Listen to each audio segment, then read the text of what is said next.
بسم اللہ الرحمن الرحیم۔ السلام علیکم، آپ دیکھ رہے ہیں میرا یوٹیوب چینل۔ اب تک آپ نے میرے چینل کو سبسکرائب نہیں کیا تو پلیز سبسکرائب کر دیں، بیل آئیکن کو پریس کر دیں تاکہ میری آنے والی ہر نئی ویڈیو آپ کو سب سے پہلے موصول ہو سکے۔ گزشتہ ویڈیو میں ہم نے بات کی تھی ازواج مطہرات کے حوالے سے، حضرت ختیجہ کے حوالے سے۔ اس ویڈیو میں بھی ہم بات کریں گے فضائل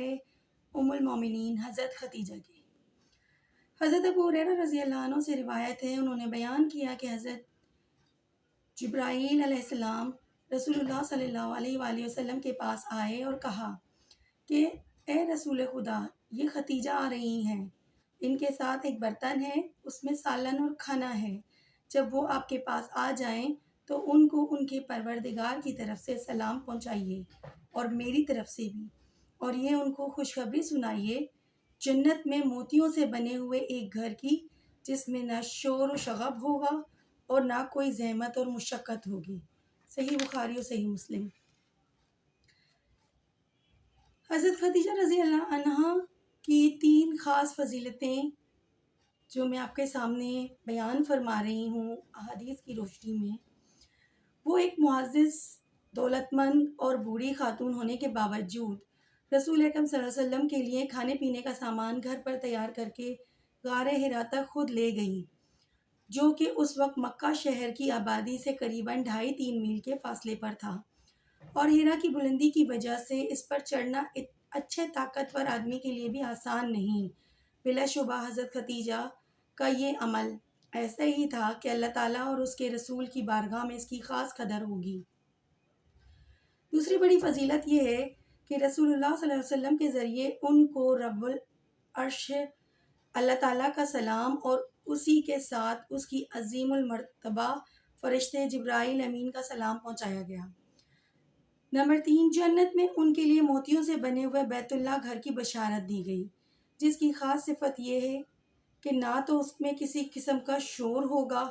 نہ ہی کسی قسم کی زحمت و تکلیف اٹھانی پڑے گی،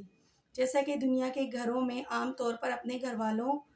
کا یا آس پڑوس کا شور و شغب آرام و یکسوئی میں خلل انداز ہوتا ہے، اور جس طرح گھر کی صفائی اور درستی وغیرہ میں زحمت و تکلیف اٹھانی پڑتی ہے۔ حضرت علی مرتضیٰ رضی اللہ عنہ سے روایت ہے، میں نے رسول اکرم صلی اللہ علیہ وسلم سے سنا، آپ فرماتے تھے کہ اس دنیا کی عورتوں میں سب سے بہتر مریم بنت عمران ہیں، اور اس دنیا کی عورتوں میں سب سے بہتر ختیجہ بنت خولید ہیں۔ یعنی 2 عورتوں کا انہوں نے ذکر کیا، مریم بنت عمران جو کہ بی بی مریم ہیں، اور حضرت ختیجہ بنت خولید جو کہ ام المومنین ہیں۔ حضرت عائشہ صدیقہ رضی اللہ عنہ سے روایت ہے، انہوں نے فرمایا، مجھے رسول اکرم صلی اللہ علیہ وسلم کی بیویوں میں سے کسی پر ایسا رشک نہیں آیا جیسا کہ ختیجہ رضی اللہ عنہ پر آیا، حالانکہ میں نے ان کو دیکھا نہیں، لیکن آپ ان کو بہت یاد کرتے اور بکثرت ان کا ذکر کرتے۔ کبھی کبھی ایسا ہوتا کہ آپ صلی اللہ علیہ وسلم بکری ذبح فرماتے، پھر اس کے اعضاء الگ الگ ٹکڑے کرتے، پھر وہ ٹکڑے ختیجہ سے میل محبت رکھنے والیوں کے گھر بھجواتے، تو میں کسی وقت کہہ دیتی دنیا میں بس ختیجہ ہی ایک عورت تھی۔ آپ صلی اللہ علیہ وسلم فرماتے، وہ ایسی ہی تھی، ان میں سے میری اولاد ہوئی۔ صحیح بخاری و صحیح مسلم۔ اللہ تعالیٰ نے رسول اللہ صلی اللہ علیہ وسلم کو جن اخلاق حسنہ سے نوازا تھا، ان میں سے ایک احسان شناسی کا وصف بھی تھا۔ حضرت ختیجہ نے حضرت محمد مصطفیٰ صلی اللہ علیہ وسلم کے نکاح میں آنے کے بعد آپ کی جو خدمتیں کیں، اور دور نبوت کے آغاز میں جس طرح وہ آپ صلی اللہ علیہ وسلم کے لیے تقویت، تسلی کا ذریعہ بنی، اور پھر دین حق کی دعوت کے وقت جس طرح وہ شاہد و مصائب میں آپ صلی اللہ علیہ وسلم کے شریک رہیں، ان کے علاوہ بھی اللہ تعالیٰ نے جو خصوصیات ان کو عطا فرمائی تھی، جن کا اوپر ذکر کیا گیا ہے، آپ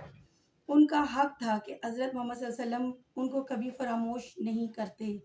اور احسان شناسی کے جذبے کا تقاضا تھا کہ آپ صلی اللہ علیہ وسلم ان کا اور ان کی خدمات و احسانات کا دوسروں کے، خاص کر اپنی ازواج مطہرات کے سامنے ذکر فرماتے۔ یہی آپ کا عمل تھا، یہاں تک کہ اس سلسلے میں آپ صلی اللہ علیہ وسلم یہ بھی معمول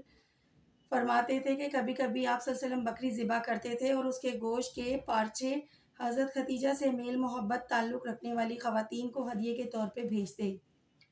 آپ کا یہی وہ طرز عمل تھا جس کی بنا پر حضرت عائشہ صدیقہ رضی اللہ عنہ فرماتی ہیں کہ مجھے آپ صلی اللہ علیہ وسلم کے ازواج مطہرات میں سے کسی پر ایسا رشک نہیں آیا جیسا کہ آپ صلی اللہ علیہ وسلم کی پہلی مرحومہ بیوی حضرت خدیجہ پر آتا تھا، حالانکہ میں نے ان کو دیکھا کبھی نہیں تھا کیونکہ ان کے بچپن ہی میں وہ وفات پا گئی تھیں۔ اسی سلسلہ بیان میں حضرت صدیقہ نے خود ہی اپنی اس کمزوری کا ذکر فرمایا کہ میں ایسے وقت میں جب آپ صلی اللہ علیہ وسلم اپنی مرحومہ بیوی خدیجہ کی خوبیوں کا ذکر فرماتے تو کبھی کہہ دیتی کہ دنیا میں بس خدیجہ ہی ایک عورت تھی، تو آپ صلی اللہ علیہ وسلم فرماتے وہ ایسی ہی تھی، وہ ایسی ہی تھی۔ مطلب یہ ہے کہ آپ صلی اللہ علیہ وسلم ان کی خدمات و احسانات اور خوبیوں کا ذکر فرماتے۔ اس سلسلے میں آپ صلی اللہ علیہ وسلم ان کی اس خصوصیت کا بھی ذکر فرماتے کہ اللہ تعالیٰ نے ان کے ذریعے مجھے اولاد عطا فرمائی، کیونکہ ان کے علاوہ 10 بیویوں میں سے کسی سے بھی کوئی اولاد نہیں ہوئی۔